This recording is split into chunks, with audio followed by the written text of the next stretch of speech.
Hey Bowtie Nation, Joseph Hogue with your weekly stock market update. Now coming at you on Sunday before the week starts with the stocks to watch and the stock market news you need to see. And Nation, 13F reports are coming out on the SEC database, and these disclosures by hedge funds and activist investors show one clear trend. Main Street investors may have sold into the new year, but the billionaires were buying. I'll dig into this insider's view into billion-dollar investments to show you the 7 stocks Wall Street is buying. Stick around for important news for shares of Nvidia, ticker NVDA, Soundhound AI, SOUN, and an update to our stock market outlook. First to that big news though, because 13F filings are out showing where the insiders are putting hundreds of billions of dollars into their investments. These reports are mandatory filings with the Securities and Exchange Commission, the SEC, that every big money investor or hedge fund must update every 3 months and are the closest you'll find to getting insider information. The reports show where hedge funds are putting their biggest bets, where activist investors are positioning for control of a company, and where the biggest investors see those highest returns. You can always find these 13F filings by going to the SEC Edgar database online and then searching for the company name, and then click through to where you see the most recent 13F reports for a list of their investments. These must be filed every 3 months, so every 3 months you can see a new list, compare it to the old ones to see what investments they bought and sold. I'm going to highlight some of the biggest changes to these billionaire investments in the recent reports. 7 stocks seeing massive interest. But as we say here on the channel, it ain't all rainbows and unicorns. There is a warning here to using these 13F reports to invest, and I want to make sure you know how to decode these. Those billionaires and hedge funds have 45 days after each 3-month quarter to report to the SEC, so there is a big lag in these investments. Most of these stocks are held long term or for a turnaround story, so it's not usually a matter of these investors dumping them for a quick turnaround, but understand that there is that lag to reporting. More importantly, though, you cannot just jump into every stock in these reports and expect to ride them to riches. The new stocks added usually get a big pop when the 13F is reported on that SEC website. For example, shares of Chinese robotaxi service WeRide, ticker WRD, surged February last year when Nvidia reported buying 1.7 million shares. But then the stock plunged later on poor financials and weakness in that robotaxi market in China. It's why I always recommend using these 13F reports as kind of a heads up to find the stocks and start your research.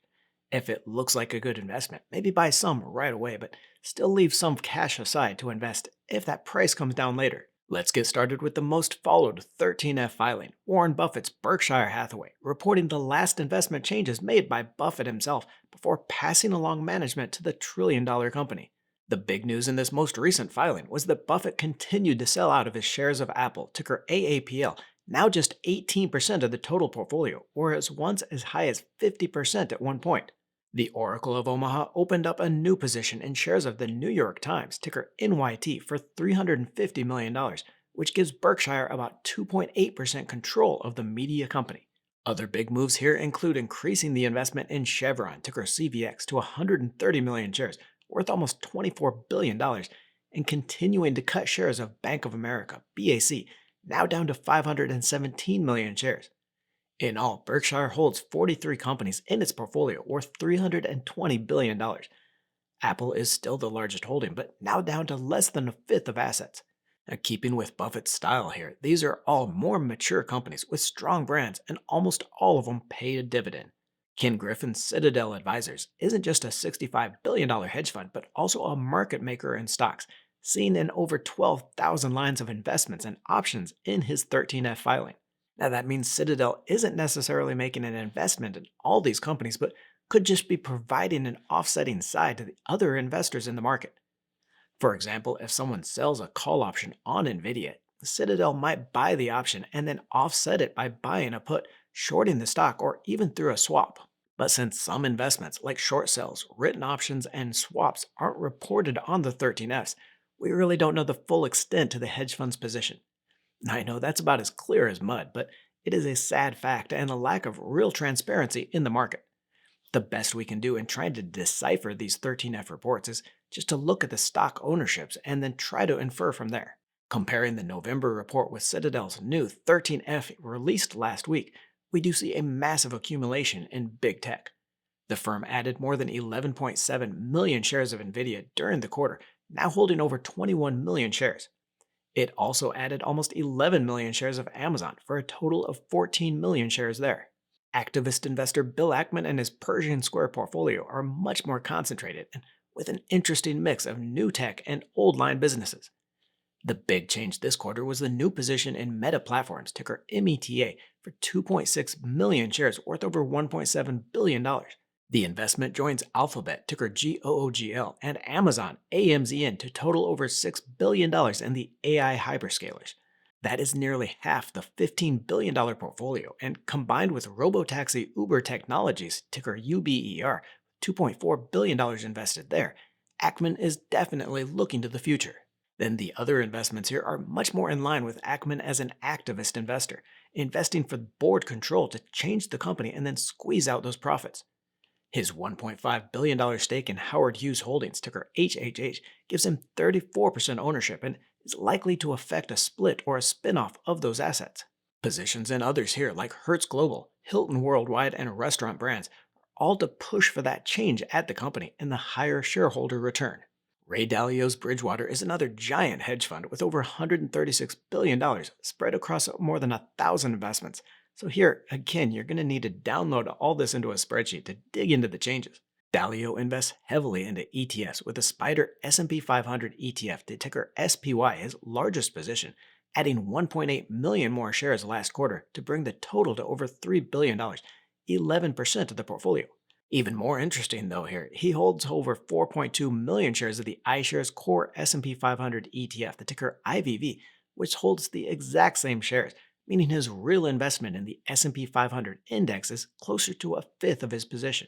Dalio also leaned heavily into tech last quarter with a $35 million investment into ARM Holdings, ticker ARM, an addition of another 30 million shares in the iShares Expanded Tech Software ETF, the IGV, another 1.8 million shares of Oracle, ticker ORCL, and another 1.3 million shares of Nvidia, NVDA, for a total of $721 million in that chip leader. One popular investor you'll notice is largely absent, Michael Burry, who deregistered his Scion Capital Management Fund from the SEC in November, which means he doesn't have to file these 13F disclosures. Of course, it hasn't stopped him from what we analysts call talking his book, publicly talking up his investments on social media and TV. It just means he doesn't have to verify his returns or investments officially. Towards the end of last year, he did start talking loudly about his bets against the AI tech giants like Nvidia, Oracle, and Palantir, buying put options against all three of those.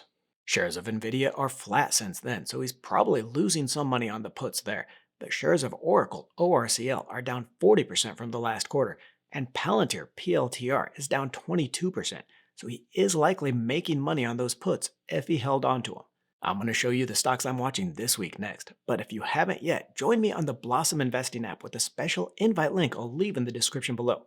I'll be updating my entire portfolio on the app this Tuesday with a huge announcement. It's totally free to download, and besides seeing the stocks I'm buying in real time, you'll also join over 500,000 investors in the social feed to see what everyone is talking about. So look for the link there or just scan the QR code here.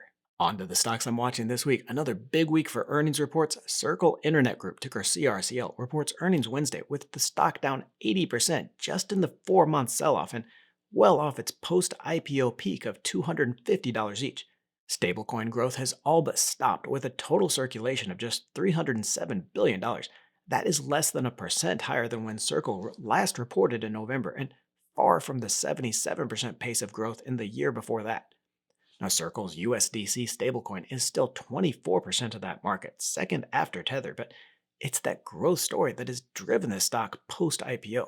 The company is still expected to post 20% growth in revenue over the next year from $2.7 billion this year, but I suspect management is going to have to bring that forecast down. Valuation is a hell of a lot better than when I recommended against this stock at $220 a share. It's still expensive at 4.6 times price to book for what's essentially just a bank stock, but long-term investors can start building a position, I think. Understand here, folks, the near term here completely depends on the crypto structure bill stalled in Congress.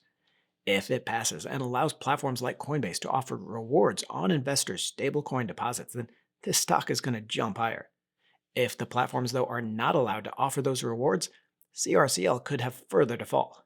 Nvidia Corporation, ticker NVDA, is going to be the big news Wednesday when it reports earnings, with the stock basically flat since August.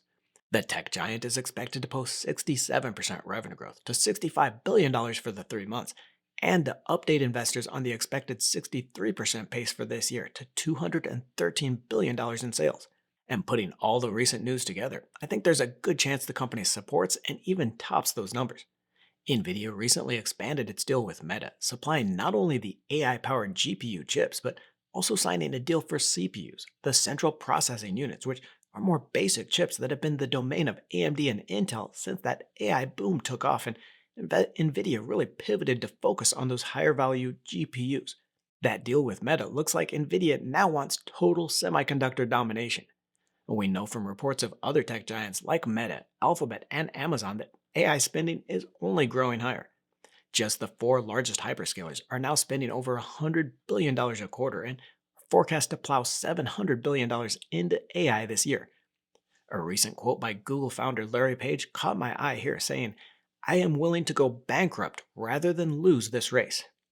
Nation, there is no doubt that AI spending will increase this year, and Nvidia is going to continue to book its 60% plus growth with amazing 63% operating margin. And that valuation is still a little stretched, but adjusted for that growth, I'm confident in buying the shares here. Hold a little back in cash for further weakness and a dip buying opportunity, but this is one that is going to continue to ride the AI theme. Soundhound AI, ticker SOUN, going to be reporting earnings on Thursday, with the shares down 65% from the tech sell-off, though still above the $5 price we started buying at in early 2024.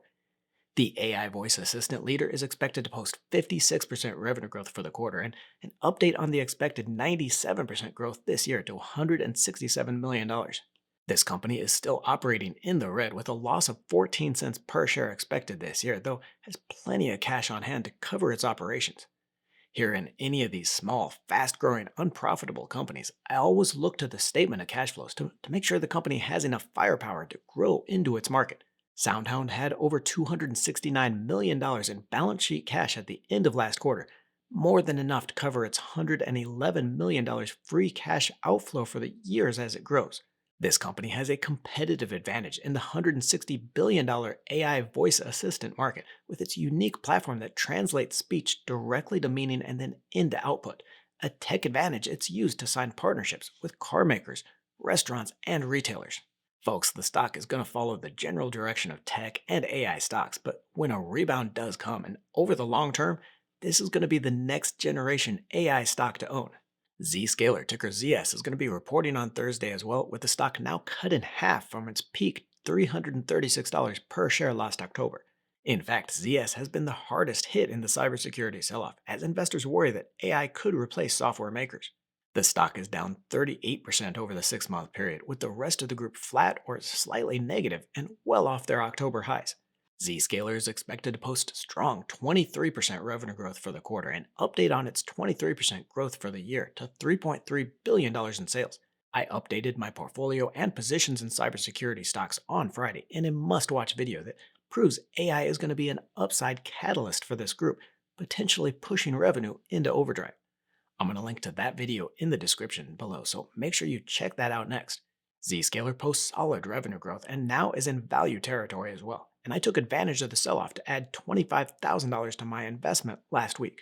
Updating our stock market outlook, it is a light week for market-moving data with just the Producer Price Index, the PPI measure of inflation, released on Friday.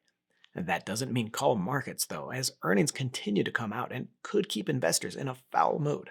Last Friday's personal consumption expenditures, that PCE report, surprised to the upside, showing the Fed's preferred measure of inflation rose 3% in the year to December.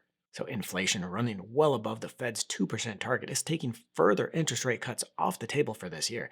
Another reason tech stocks and the market in general is having trouble rebounding. That PPI report is also expected to show inflation for producers continues at or above that 3% level for the year. It's a delayed report because of the shutdown and likely won't move the market much unless it's well over that 3%, but just confirms that inflation isn't beaten and is going to make it harder for the Fed to cut rates this year. More important, though, is going to be the slate of retailers reporting earnings over the next few weeks. Abercrombie, Ross Stores, and The Gap all report next week, with apparel and consumer goods companies reporting through March. I highlighted this problem ahead of Walmart's earnings last week, pointing out that disappointing holiday season, plus ongoing consumer weakness into the first 3 months of this year. And as I expected, Walmart downplayed its first quarter outlook in light of this and to lower its expectations, sending the stock down 8% on the week. Nation, the point is, as we get more of these retailers reporting their earnings, we're likely to get more downgrades to that first quarter outlook for sales. That could put a black cloud over the market and keep investor sentiment negative, but it's going to create a buying opportunity into April. It's then that we're going to start seeing consumer spending pick up from the higher tax refunds, and companies are going to provide outlooks into the second and third quarter earnings, both of which should show strong rebounds. While first quarter earnings for companies in the S&P 500 are expected a little lower at just 11% year-over-year growth, profits are forecast to jump back to a 15% pace of growth for the rest of the year. So what that means is, while the next few weeks to even a month is going to continue to be a rocky one for investors, do not get scared out of your favorite stocks and use that dip as an opportunity to buy into the rest of the year. Join me on the Blossom Investing app with the special invite link in the description and watch for that portfolio update on Tuesday. Don't forget to join the Let's Talk Money community by tapping that subscribe button and clicking the bell notification.